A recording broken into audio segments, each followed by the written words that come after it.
திரு இதயத்துல்லா அவர்கள்ட்ட என்ன தொடங்கலான்னு, காங்கிரஸ் பங்கெடுக்கக்கூடிய ஆட்சி தமிழ்நாட்டில், ஸோ காங்கிரஸ் உடைய கூட்டணி ஆட்சி, மத்தியில் இருப்பது பாஜக, மத்திய மாநில உறவு எப்படி இருக்கும்? ஏதோ புதுமை அல்ல, புதிதல்ல. இந்தியாவிலே பல மாநிலங்களில் காங்கிரஸ் முதல்வராக இருந்து ஆட்சி நடந்து கொண்டிருக்கிறது. பிரதமராக மோடி அவர்களும் இருந்திருக்கிறார்கள். அதே மாதிரி கூட்டணி ஆட்சி பல மாநிலங்களில் காங்கிரஸோடு இணைந்து ஜார்க்கண்ட் போன்ற மாநிலங்களில் நடந்து கொண்டிருக்கிறது. அங்கெல்லாம் முறையாக ஆட்சிகள் நடந்து கொண்டிருக்கிறது. அதே போன்றுதான் தமிழகத்திலும் இப்பொழுது தவேகா கட்சியுடன் காங்கிரஸ் கூட்டணி, காங்கிரஸ், விசிக, ஐயுஎம்எல் எல்லாம் இருக்காங்க. அதனால் இதில் ஒரு பெரிய வித்தியாசம் இருக்காது.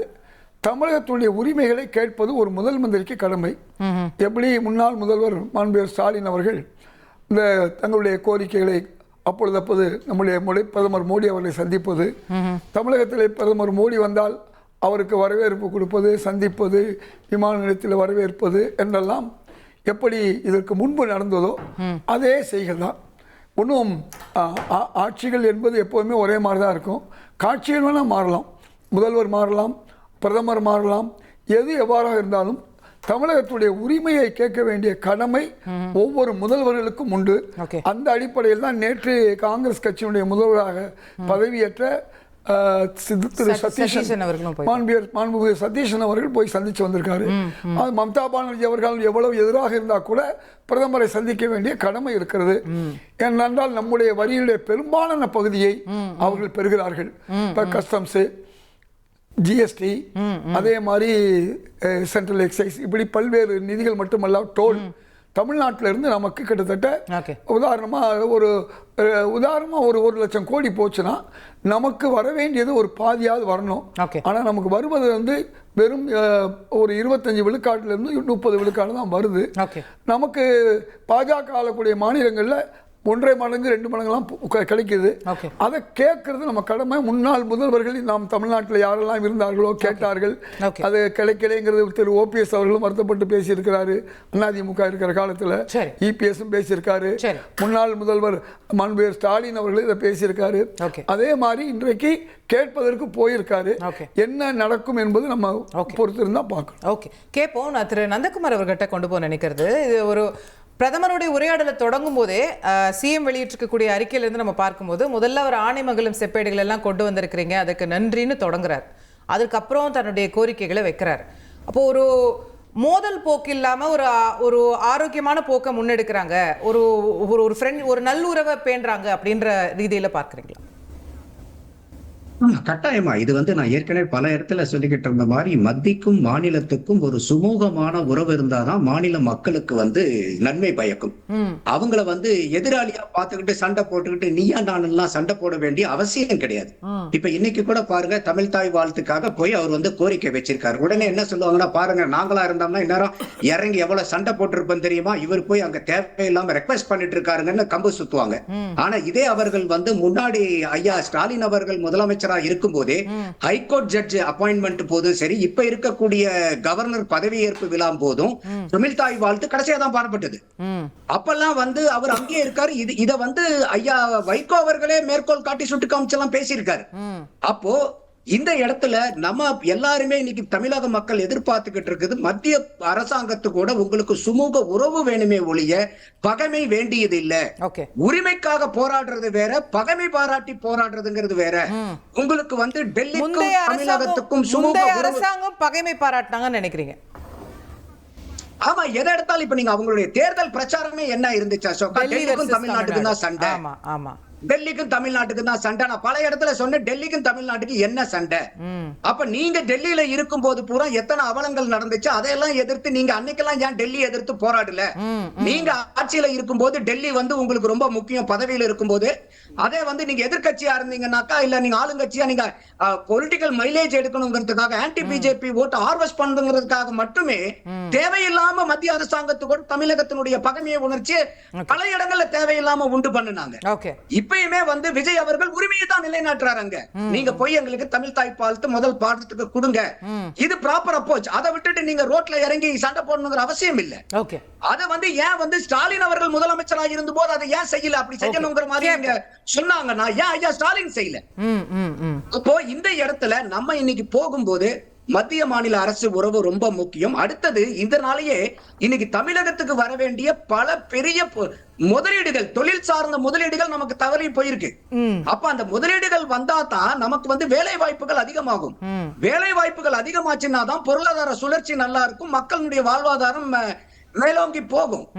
பாருங்க, இன்னைக்கு அந்த டிஆர்டிஓ டிஃபென்ஸ்க்கு தேவையா இருக்கக்கூடியதையும் ரெக்வெஸ்ட் பண்ணி கேட்டிருக்காரு. இப்போ அது வந்துச்சுன்னா நமக்கு இன்னும் வந்து பாத்தீங்கன்னா இந்த டிஃபென்ஸ் கார்டர்ல இன்னும் எம்ப்ளாய்மெண்ட் ஆப்பர்ச்சுனிட்டி அதிகமா இருக்கும், மேனுஃபேக்சரிங்க்கு இன்னும் பெரிய அளவுக்கு ஆப்பர்ச்சுனிட்டிஸ் கிடைக்கும். ஓகே, அதே மாதிரி நம்மளுடைய இன்ஃப்ராஸ்ட்ரக்சர்னுடைய ப்ராஜெக்ட் டெவலப்மெண்ட் பத்தியும் அவங்க வந்து அங்க கேக்குறாங்க. ஓகே, அதே மாதிரி இப்ப நம்ம இது பாருங்க, இப்ப இந்த ஃபிஷர்மேனுக்கு உண்டான அதையும் கேக்குறாங்க. இப்ப 58 பேர் வந்து ஸ்ரீலங்கால பிரிசண்டா இருக்காங்க. போட்டு வந்து ஒரு 250 போட்டுக்கு மேல சீஸ் பண்ணிருக்காங்க. இப்போ மத்திய அரசாங்கத்துல வந்து ஓகே பேசுவோம். திரு பிரகாஷ் அவர்கள்ட்ட கொண்டு போக நினைக்கிறேன். ஒரு மோதல் போக்கு கடைபிடிச்சு என்ன சாதிச்சாங்க முந்தைய ஆட்சியில, டெல்லி வர்சஸ் தமிழ்நாடுலாம் சொல்லி என்ன பயன் கண்டாங்க? இவர் பாருங்க வித்தியாசமான போக்கு எடுக்கிறாரு, ஆரோக்கியமான அரசியலை முன்னெடுக்கிறாருன்றார். டெல்லி வர்சஸ் தமிழ்நாடுன்றது வந்து எந்த சைட்ல இருந்து வருதுன்றதை நீங்க பார்க்கணுங்க. எந்த சைட்ல இருந்து வருது? மத்திய அரசு மாநில அரசுக்கு தர வேண்டிய நிதியை தராமல் மத்திய அரசு மாநில அரசுக்கு இடைஞ்சலாக இருக்கும் பொழுது நீங்க வந்து ஐயோ அடிக்கிறாங்களே அப்படின்னு ஒரு குரல் எழுப்புனா அது கூட மத்திய அரசுக்கு எதிரான செயலாயிடுமாங்க. ஐயோ அடிக்கிறாங்களே, விஜய் குரல் எழுப்புறாருல்ல, விஜயும் இப்ப தமிழ் தாய் வாழ்த்த நாங்க முதல்ல பாடணுங்கன்னு கோரிக்கை வச்சுதான் வந்திருக்கிறாரு. ஆனா the way you do itங்கிறது தான் வித்தியாசம் சொல்றாங்க. அந்த வே யூ டூ இட்ன்றது டிஃப்ரெண்டா இருக்கலாங்க. சில பேர் வந்து கனிவா சொல்லுவாங்க, சில பேர் வந்து போராட்ட நடைமுறையில சொல்லுவாங்க. அமித்ஷா வந்து விஜய பார்க்கல, கேளுங்க, இன்னைக்கு அமித்ஷா விஜய வந்து பார்க்கல, எனக்கு வேற அப்பாயின்மெண்ட் இருக்குன்னு சொல்லியிருக்காரு. இத வந்து அவமானமா எடுத்துக்கலாம், எனக்கு வேற அப்பாயின்மெண்ட் இருக்குன்றத வந்து அவமானமா எடுத்துக்கலாம். இல்லனா ஒரு காங்கிரஸ் இன்டேக் மினிஸ்ட்ரியில இருக்கக்கூடிய ஒரு முதல்வரை வந்து பிஜேபி மதிக்கக்கூடிய விதமாவும் நம்ம எடுத்துக்கலாம், எப்படி வேணா நம்ம எடுத்துக்கலாம். அப்போ இன்னைக்கு அமித்ஷா வந்து விஜய பார்க்க மாட்டேன் அப்படின்னு சொல்றதும் அத வந்து விஜய் எப்படி எடுத்துக்கிறாரு அப்படின்றத வந்து ஒரு பெரிய விஷயம் இல்லைங்களா. இன்னைக்கு ஒரு உள்துறை அமைச்சர் சட்டம் ஒழுங்கு சம்பந்தமாக தமிழ்நாட்டில் இன்னைக்கு வந்து ஒரு ஆட்சி மாற்றம் நடந்திருக்கு. போதை கலாச்சாரத்துக்கு எதிராக, சட்டம் ஒழுங்கு பிரச்சனைக்கு எதிராக, தொடரும் கொலைகளுக்கு எதிராக ஒரு மக்களுடைய மேண்டேட்டை வாங்கிட்டு வந்த ஒரு சீஃப் மினிஸ்டர் தமிழ்நாட்டுக்குள்ள வந்து பல விஷயங்களை எஸ்டாப்ளிஷ் பண்ண ட்ரை பண்றாரு. அவர் வந்து போதைப் பொருட்கள் வந்து குஜராத் துறைமுகம் மூலமா தான் போதைப் பொருட்கள் வருது அப்படின்ற ஒரு அலிகேஷன் வந்து தொடர்ந்து இருக்கு. அதுக்கு வந்து மத்திய அரசு என்ன பண்ணணும் அப்படின்றத வந்து அவரு பேச வந்து அமித்ஷாட்ட முற்படலாம். பல விஷயங்களை வந்து உள்துறை அமைச்சர்கிட்ட பேச முற்படலாம். ஆனா உங்களை நான் பார்க்க முடியாது, எனக்கு வேற அப்பாயின்மெண்ட் இருக்கு அப்படின்னு சொல்லிட்டு அவரு முதலமைச்சரை சந்திக்க மறுக்கும் போது இத வந்து சாதாரண குரல்ல ஐயா வந்து சந்திக்க மறுக்கல ஐயா அப்படின்னு சொல்லலாம். தமிழ்நாட்டு குரலை வந்து புறக்கணிச்சிட்டாரு. அவர் வந்து இப்ப அமித்ஷா வந்து அதிமுக தலைவர்கள் பல தலைவர்களை வந்து பாக்குறாரு, பேசுறாரு, எல்லாத்தையும் பண்றாரு. எடப்பாடிய 10 தடவை பாக்குறாரு. இல்ல மத்திய அரசு புறக்கணிக்கணும்னு நினைச்சிருந்தா மோடி சந்திச்சிருக்க வேணாம், நிர்மலா சீதாராமன் சந்திச்சிருக்க வேணாம். உங்களுக்கு ஏன் அமித்ஷா மட்டும் கண்ணுக்கு தெரியறாரு? அவர் மட்டும்தான் இப்ப சொல்ல முடியும். இல்லங்க, மோடி சந்திச்சிருக்க வேணாம், நிர்மலா சீதாராமன் சந்திச்சிருக்க வேணாம். ஆனா அமித்ஷா கிட்டயும் அப்பாயின்மெண்ட் வாங்கிட்டு தானே போனாரு.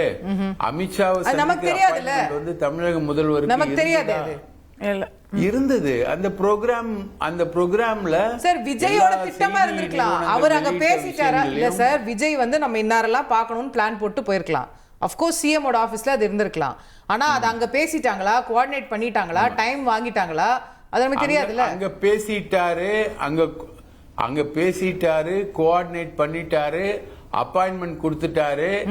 அதுதான் அதனாலதான் வந்து கடைசி நேரத்துல கேன்சல் பண்ணிட்டாரா? புறப்படும் போதே கடைசி நேரத்துல எனக்கு வேற வேலை இருக்கு நீ கிளம்புட்டாரு. சரி, அதாவது இந்த ஆட்டிடியூட் என்னன்னா, கேப்போம். ஒரு காங்கிரஸ் இன்டேக் மினிஸ்ட்ரிய ஹெட் பண்ணக்கூடிய சிஎம்முக்கு கொடுக்கக்கூடிய மரியாதை தான் அது. சரி, கேப்போம். அத வந்து நீங்க முக்கல்ல சொல்லலாம், முனகல்ல சொல்லலாம், சரி, கத்தி சொல்லலாம், எப்படி வேணா சொல்லலாம். சரி, தமிழ்நாட்டோட சட்டம் ஒழுங்கு வந்து மத்த எல்லாத்தை விட மிக முக்கியமான ஒரு விஷயம். கேப்போம். ஏன் மேடம் அமித்ஷா பார்க்கல? ஃபர்ஸ்ட் சொல்லிக்கிறேன், முன்னாடி பேசின 2 பேரும் ஓரளவுக்கு இது புரோட்டோகால் நல்லபடியாக ஒரு தமிழ்நாட்டின் புதிய முதலமைச்சர், மிகவும் முற்றிலும் புதிய முதலமைச்சர் பிரதமர் அவர்களுக்கு இன்னைக்கு இன்ஃபேக்ட் மோடிஜி வந்து மே 26 12 வருஷம் கம்ப்ளீட் பண்றாரு பிரைம் மினிஸ்டரா. ஸோ அதுக்கு தான் பூங்கொத்து கொடுத்து 2-in-1 மீட்டிங்கா தன்னுடைய மீட்டிங்கை இன்னைக்கு அவர் ஸ்கெட்யூல் பண்ணதுக்கு 2014 சந்திப்புக்கு அப்புறம் மே 26 இல்ல 2014ல விஜய் அவர்கள் வந்து கங்க்ராச்சுலேட் பண்ணாரு. அந்த போட்டோ கூட இங்க இருக்கு. Can I show? 14ல அவர் பிரதமரான அப்புறம் பார்த்தாரா? இங்க பாருங்க, இல்ல பிரதமரானதுக்கு முன்னாடி பார்த்தாரு. 12 இயர்ஸ் கழிச்சு இப்ப பாத்துருக்காங்க. see this is the photo. அதான் கோயம்புத்தூர்ல வச்சு பார்த்தது அந்த போட்டோவா தான் இருக்கும். So May 26 here for campaign அப்போ பார்த்தாரு. அதுக்கு அப்புறம் இப்போ 12 வருஷம் கழிச்சு மே 26ங்க பிரதமர் மோடி அவர்கள் நம் நாட்டின் பிரதமராக முதல் முறையாக பதவியேற்ற தினம். எக்ஸாக்டா 12 இயர்ஸ் முடிஞ்சிருக்கு. இன்னைக்கு வந்து விஜய் அவர்கள் புதிய முதலமைச்சராக போய் அனுபவசாலி பிரதமரை சந்தித்திருக்கிறார். செய்ய வேண்டிய ஒரு விஷயம். இன்ஃபேக்ட் அதுக்கப்புறம் பதவியேற்ற விஜய் அவர்களுக்கு அப்புறமா பதவி ஏற்றுக்கிட்ட எம்டி சதீசன் நேற்று போய் பார்த்துட்டாருங்க. இவர் வந்து இன்னைக்கு தான் போயிருக்காரு. நம்ம அதை குற்றம்னு சொல்லலை, பட் எல்லாத்தையுமே கொஞ்சம் நிதானமாக தானே இந்த அரசில் செய்கிறாங்க. எல்லாத்தையுமே மெதுவாக பேசுறத ரொம்ப யோசிக்கிறாங்க, பேசுறதே இல்லை. செயல்பாடுமே வந்து ரொம்ப யோசிக்கிறாங்க. ஏன்னா எது செஞ்சாலும் அதற்கான இமீடியட் எதிர்வினை வந்து திமுக தரப்புல இருந்தும் ஏறக்குறைய திமுகவா இருக்கக்கூடிய தாமோதரன் பிரகாஷ் போன்றவர்களும் வந்து உடனடியா அதுல ஏதாவது இல்லைங்க, அவர் வந்து தனிப்பட்ட தாக்குதல் இல்ல, அவர் எதையுமே சென்சேஷன்ல தான் சொல்லுவாரு. யாராவது 2 பேர் சந்திச்சாங்கன்னா அவரு 2 பேர் சந்திச்சாங்கன்னு சொல்லவே மாட்டாரு. இப்ப கூட சொன்னாரு பாருங்க, முக்கல் முனகல். அவங்க ஒண்ணு பூன்னு எதுகை மோனையில அமைச்சரே கவிதை எழுதுறாரு, இல்லைன்னா இவர் இப்படி பேச. இவங்க எல்லாமே அந்த ஒரு பேஸா தான் பேசுறாங்க. அது இந்த கவர்மெண்ட் வந்ததுக்கு அப்புறம் அதை எதிர்க்கிறேங்கிற போர்வையில ரொம்பவே தரக்குறைவான தாக்குதல் அவங்க மேல நடக்குது. அதுல இவங்களுக்கு இது ஒரே கல்ல 2 மாங்கா. மோடியை திட்டின மாதிரியும் ஆச்சு, விஜய விமர்சிச்ச மாதிரியும் ஆச்சு, லட்டு திங்கிற மாதிரி.